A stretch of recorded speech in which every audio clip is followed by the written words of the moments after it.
right, today I wanted to show you guys how you can use video to make yourself better. With video today, it's affordable, it's accessible, it's easy to use, and it's probably one of the best tools to improve your game both technically and tactically. Today we're going to look at how you get the GoPros mounted, the settings that I use, the audio that I like to use, so you can make your own little YouTube videos if you want to do that, or maybe you just want to use it to improve your game both as an adult or a young goaltender. So we want to really show you how we set it up and how you can use it to break down your game and improve weaknesses and gain strengths. All right, today I wanted to walk you through some of the GoPro stuff I use, which is great for you guys if you want to improve your goaltending, whether you're a beer leaguer or whether you're a young kid, professional, whatever. So let's go through some of the stuff I use. I put together these two little pucks, screw nailed together, got a little GoPro mount. Gives you a nice ice level look when you put it in the net. Your GoPro will be in jeopardy, but if you go through a bunch of them, I'm sure it's not a big deal. Now I run with 3 GoPros. I've got 2 GoPro 8s. One's got a little cage I use, a little bit more protective. And then I've got the GoPro 10. This is my new Volta mount, which gives you 4 hours of recording. And I shoot 4K 60 on the ice. You can slow that down, but 4K 60 is generally going to give you some pretty good footage on the ice. And I shoot it at linear. Also have some suction cup mounts you can put on different cars, etc.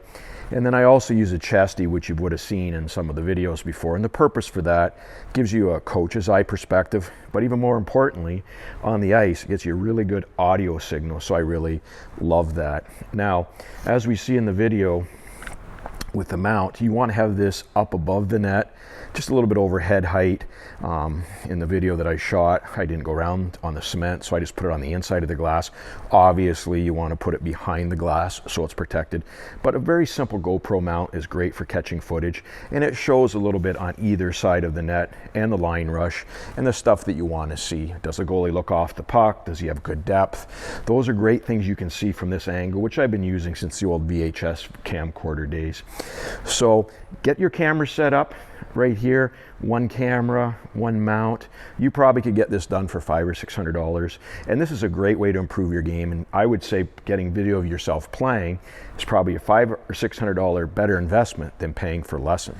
Now, another thing I use quite often on the ice to get the flowing cinematic shots is something called an Osmo gimbal, which is Osmo 4. Your phone mounts on it, and I use a software on the phone called Filmic Pro, which isn't a lot of money. And the advantage of that, you can change all your frame rates, get all the cinematic stuff you want, and capture some pretty good footage on the ice.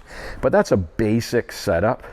Between $500 to $1,000, you could be making YouTube videos, and you could also be capturing for probably half that how you play on the ice and improve your goaltending.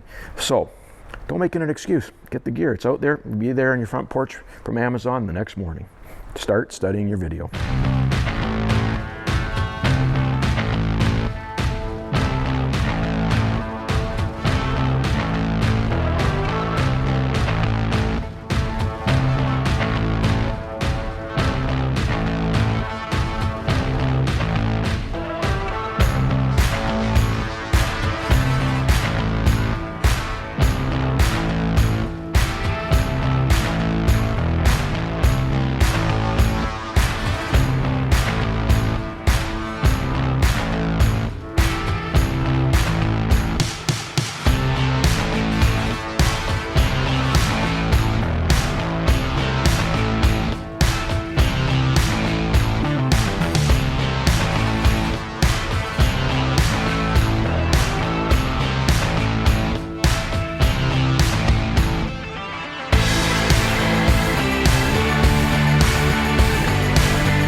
Hype videos, we've all seen them. Goalies making great saves, slow-mos, speed ramps. Goalies look awesome.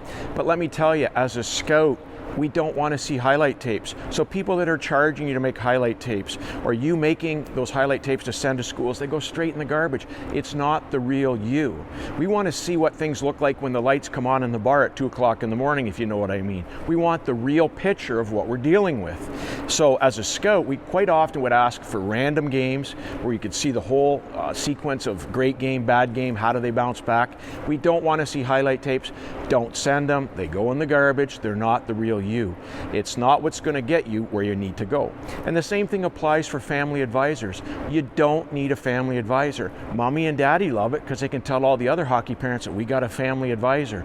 But unless you're a complete stud and you need somebody to be your agent / advisor to work on agreements and stuff at the OHL level, it's not going to help you get drafted. It's for their when you get drafted or when a team's about to sign you. So don't be mistaken. A family advisor is not something you need to have. It's a luxury that people get that doesn't really do what you think it does. And at the end of the day, when a GM gets a call from a family advisor, they take it very, very lightly. What they do respect is when somebody actually in the hockey community reaches out that has no vested interest in the kid besides just knowing the kid. They're not getting paid to recommend them. So steer clear of family advisors that are charging to help promote your kid.